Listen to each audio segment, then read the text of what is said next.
c'est Suzanne des Bistrackers. Aujourd'hui, je me trouve chez Canadian Tower de Dolbeau-Mistassini pour vous parler de lampe de poche. Comment on fait pour en choisir une? Bien, premièrement, on regarde c'est quoi qu'on fait avec ça. C'est-tu rien que parce qu'il y a des pannes de courant des fois? C'est-tu pour faire du camping? Marcher dans le bois la nuit? Ou bien faire de la recherche d'animaux blessés comme moi je fais? Il y a aussi le budget qui rentre en ligne de compte. Et il y en a de tous les budgets. Là. Il y en a à 100$ puis il y en a à 150$. La lumière, ça se mesure en lumens.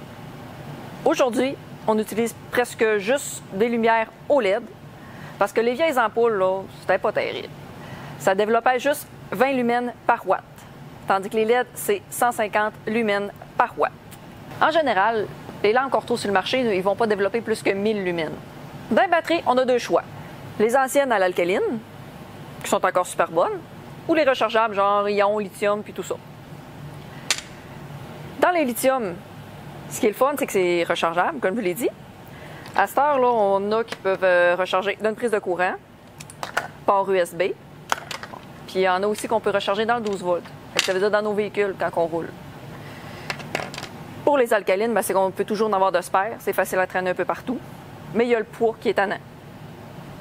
Ça peut être plus pesant quand on arrive avec des gros modèles. Le poids est plus pesant qu'aux piles alcalines. Mais celle-là, avec les fils, ça vient tannant de traîner un bâton de fil aussi. Fait que c'est selon votre choix. Il y a plusieurs options sur le marché aussi qui s'offrent à nous. On peut jouer avec les intensités, ce qui peut permettre d'ajuster la durabilité de la batterie. Si on va à basse intensité, la batterie va durer plus longtemps. Mais il y a aussi des lampes avec vision de nuit ou ultraviolet pour aider à voir le sang. Moi, j'ai pas besoin de ça, j'ai un chien de sang. Dans les modèles de lampes, il y a la lampe de poche, qui est bien utile pour quand on entend un bruit à quelque part, on peut pointer. Mais ce qui est étonnant, c'est qu'elle occupe les mains. Fait que pour se libérer les mains, on peut utiliser la lampe frontale. Fait qu'elle libère les mains. Elle regarde dans la même place que nous autres. Mais moi, ce que je préfère, c'est la Flex Light. Ça, c'est comme une barre à LED qui éclaire à 180 degrés. Puis elle est avec un harnais. Fait que je l'ai ici quand je marche. Puis ça, ici, c'est dans le dos. Puis il y a des petites lumières. Fait que les chasseurs n'ont pas de misère à me suivre.